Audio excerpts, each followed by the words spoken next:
See, when you press the on button, you forget what you're gonna say. I had all of this remembered. Shoot, sugar honey iced tea. So where am I? I don't know, man. Welcome to Gaia's Navel. In today's video, we're going to be talking about nutrition fact labels. We're going to go over the caloric need, then we're going to talk about that middle part that has the nutrients, and then we'll talk about the ingredient list on the bottom. At the end of the video, I'll make sure to compare two labels and we'll kind of go through it. So let's go.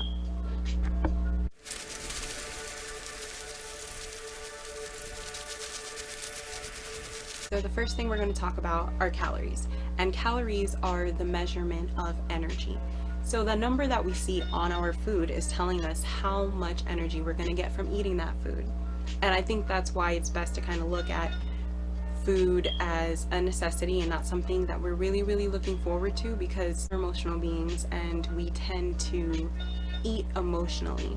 So we'll say that could be eating too much or not eating enough, but anxiety, depression, fear, all of those things can change the way we eat. So if you separate your feelings from the way food makes you feel, then you're less likely to emotionally eat. If you're eating based off of, okay, I need to make sure I get my iron today, I need to make sure I get my calcium today, and I need to make sure I have enough fiber today, you're less likely to deviate from the plan that you set for yourself. Now I quickly want to go over actual calorie plans. So the lowest calorie plan that's stated is about 1,200 calories. Of course, you can do whatever you want. So you can go above the lowest, you can go above the max, it's up to you. But the lowest one that's suggested is 1,200 calories. And that's because the administration, the Food Administration, is saying that's how many calories it takes to run the body. Now, when I say run the body, I mean without anything extra, without working out. So this is how much energy it's going to take, how many calories it's going to take to breathe, go to the bathroom, swallow saliva, just pretty basic things, sending nerve signal transmissions, things like that. Then it goes up to like 13, 14, 15, like that. And so most women who they are saying are not very physically active, pretty sedentary, which means not moving too much, would be about 1,800 calories, anywhere between 18 or 2,000. Now 2,000 is the average calorie base that they're putting for everybody. So if you take a look at almost all of the nutrition fact labels in your cupboard or pantry or cabinet, they will say based on a 2,000 calorie diet. And that doesn't necessarily go for everyone, but they're saying that's the majority. And how you get that number, that calorie plan, is by going to a calorie counter or choosemyplate.gov. You can Google it online. There's lots of places where you can find out what your calorie plan is. It's going to ask you for your gender, your height, and your weight, and it may also ask you for your physical activity, because depending on how active you are, you may need more calories, and how inactive you are, you may need less calories than the average. If you are trying to lose weight, you would want to be below average. If you are trying to stay the same, usually average is fine. If you are trying to gain weight, then you would want to increase the calories. So it could be 22, 24, 2,600. Of course, there are in-between numbers, but most of the time they're going by even in twos.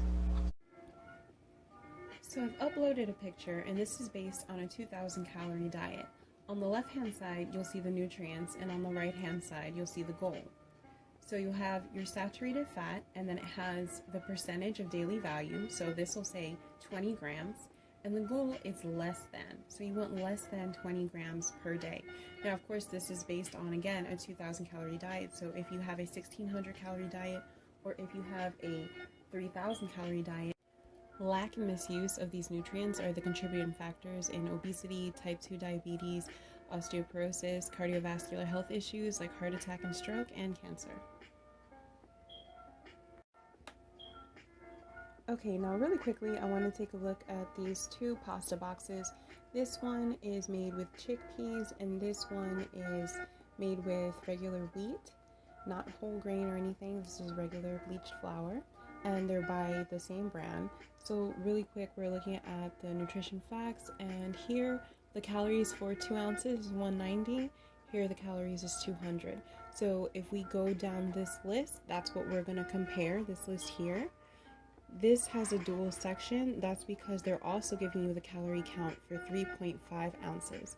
So there's a lot of fine print, just be careful of that. And that's what this is for. So as we take a look at the comparison, we have our total fats, cholesterol, our carbs, fiber, protein. Here are the vitamins we were talking about, the nutrients there. And you can see how much of a difference there is. That's the best thing about comparing this. For example, what you're looking at is going to depend on what you want. So if you're trying to lose weight, you want something, of course, you need your amount of fiber, but extra fiber, extra fat, extra calories, all of that is contributing in gaining weight or staying the same. So those are some of the things you might limit, especially your sugars and things like that. You have to watch your protein. Someone who's looking to gain may want a little bit more added protein. What I love about this chickpea pasta is it has a lot of protein in comparison. We have 7 here, we have 11 here, and I always divvy this box up between 3, so it would be 19 grams. And then I would go ahead and add in some more plant-based protein like spinach or kale, and then you're able to get your plant-based protein that everyone is always worried about. I want to take a look at the ingredient list. If you check this ingredient list, this is the chickpea pasta. It says ingredients, chickpea flour. That's the only thing that was used in this. Now, if we come over to this side and take a look, we have the ingredients. It says semolina wheat and wheat flour. Let's see if we can go a little closer. Okay, and then we also have vitamins and minerals. We have vitamin B3, B1. Here we are. Awesome. So you see how the vitamins and minerals were added to the ingredient list there? This section right here, this doesn't have that. Do you know why? It's because these nutrients were naturally found in the chickpea. Okay, so now that we've gone over those labels, before we end, I wanted to quickly throw this article in there. I found this article while I was doing this video. I was looking up something real quick just to make sure, you know, fact check. And they upgraded the nutrition fact label. So I'm like, okay, let me check this label and see what they upgraded. So I've been working with these labels for 10 years. So let's see what they updated. So now it's like, okay, serving size and the calories are in larger and bolder font. So they're trying to get people to be more mindful. You have to change the way people think. I guess they're trying to make it more obvious and hoping that people will pay attention to those calories. What else? Added sugars, vitamin D, and potassium are now listed. Okay. Manufacturers must declare the amount in addition to the % daily value for vitamins and minerals, blah, blah, blah. All right, let's see, anything interesting? Nutrients, the updated list. Okay, this kind of got me. So nutrients, the updated list. What information is no longer required on the label? And that's calories from fat. It says that the research shows that the type of fat consumed is more important than the amount of fat. Vitamin A and C are no longer required on the label because it says that Americans no longer have deficiencies of these vitamins and they're rare today. They can be included on a voluntary basis.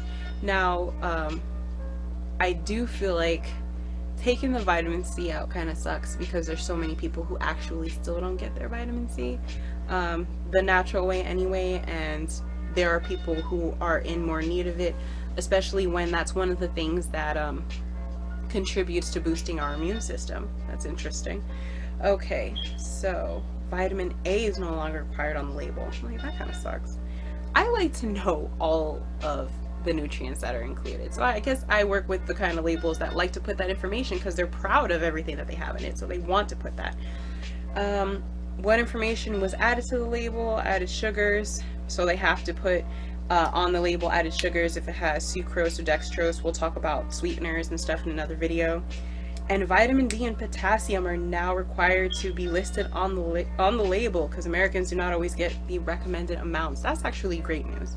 Vitamin D and potassium. They've known that for a really, really long time. And okay. What vitamins and minerals stayed the same? Calcium and iron will continue to be listed on the labels because Americans do not always get enough. So this was an update as of June 29th, 2020.